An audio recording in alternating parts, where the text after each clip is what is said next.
ಪಕ್ಷಿಕೆರೆಯಲ್ಲಿರುವ ಬದ್ರಿಯಾ ಮಸೀದಿಗೆ ಹಿಂದೂ ಕಲಾವಿದರೊಬ್ಬರು ಆಕರ್ಷಕವಾದ ಕಾಷ್ಟಶಿಲ್ಪ ನಿರ್ಮಿಸಿದ್ದಾರೆ.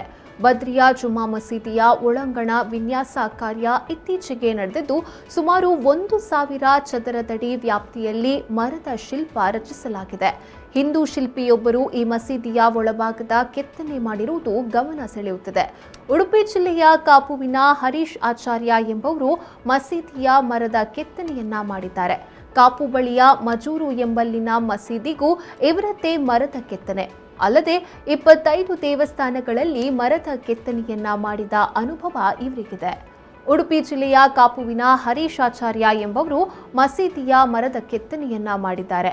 ಮಜೂರಿನಲ್ಲಿ ಮಸೀದಿಗೆ ಮೊದಲ ಬಾರಿಗೆ ಇಂಡೋ ಇಸ್ಲಾಮಿಕ್ ಶೈಲಿಯಲ್ಲಿ ಇವರು ಮರದ ಕೆತ್ತನೆಯನ್ನ ಮಾಡಿದ್ರು. ಇದೀಗ ಪಕ್ಷಿಕೆರೆ ಜುಮಾ ಮಸೀದಿಯಲ್ಲೂ ಅದ್ಭುತ ಕೌಶಲ್ಯವನ್ನ ಮೆರೆದಿದ್ದಾರೆ. ಮಸೀದಿಯಲ್ಲಿ ಮಾಡಲಾದ ವಿಶೇಷ ರಚನೆಯನ್ನು ಜಾತಿ ಧರ್ಮ ಭೇದವಿಲ್ಲದೆ ಬಂದು ಜನರು ವೀಕ್ಷಿಸುತ್ತಿದ್ದಾರೆ.